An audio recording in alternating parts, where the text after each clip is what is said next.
Supreme Court ruling that validated the election of Wajir Governor Mohamed Abdi has sparked heated debate and raised credibility questions against the highest court in the land. Some lawyers accuse the apex court of ruling in favor of the governor despite overwhelming evidence tabled against him. Silas Apollo reports on this latest criticism pointed at the courts and the responses it has generated among Kenyans. When Chief Justice David Maraga and Supreme Court Judge Smokin Wanjala walked into the packed courtroom on Friday to deliver the ruling on the Wajir gubernatorial race, few expected what was to come.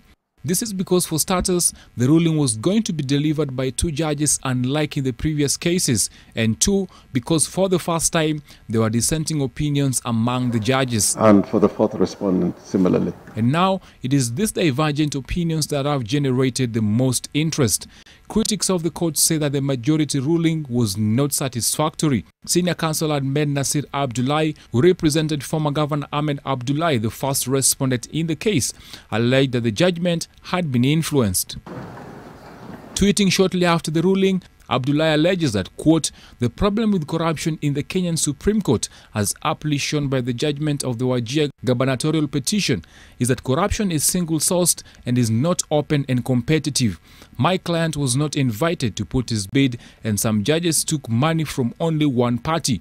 End of quote. He further goes to say that he intends to write to Chief Justice David Maraga on Monday to disclose the names of the judges who were allegedly bribed. The senior counsel went ahead to note that a member of parliament was involved in the bribery and that the bribe had been handed over at a bank branch in Eastleigh Estate in Nairobi.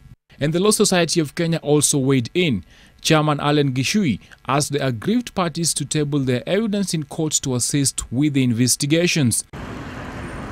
The allegations of bribery in the courts are not a new phenomenon. Chief Justice Maraga has admitted that there are problems in the corridors of justice, but he has also emphasized that action can only be taken once tangible evidence is tabled. There is corruption in the judiciary, even in the judiciary, as it is everywhere. Judges are there, and I mean, we get information from people, but information which is not actionable.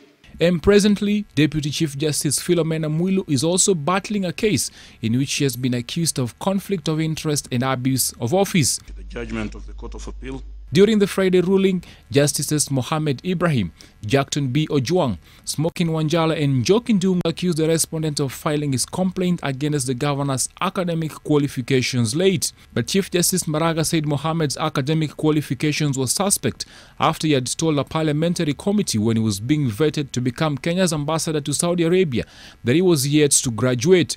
My brother will give a summary of... A few months later, he claimed he had obtained a master's degree in business administration from Kampala University. Residents of Wajir also had mixed reactions to the ruling. We have to build bridges. This Wajir is for all of us. Those who lost the petition have to come back and at the end of the day work with the old man so that we finish the development project. Silas Apollo, NTV.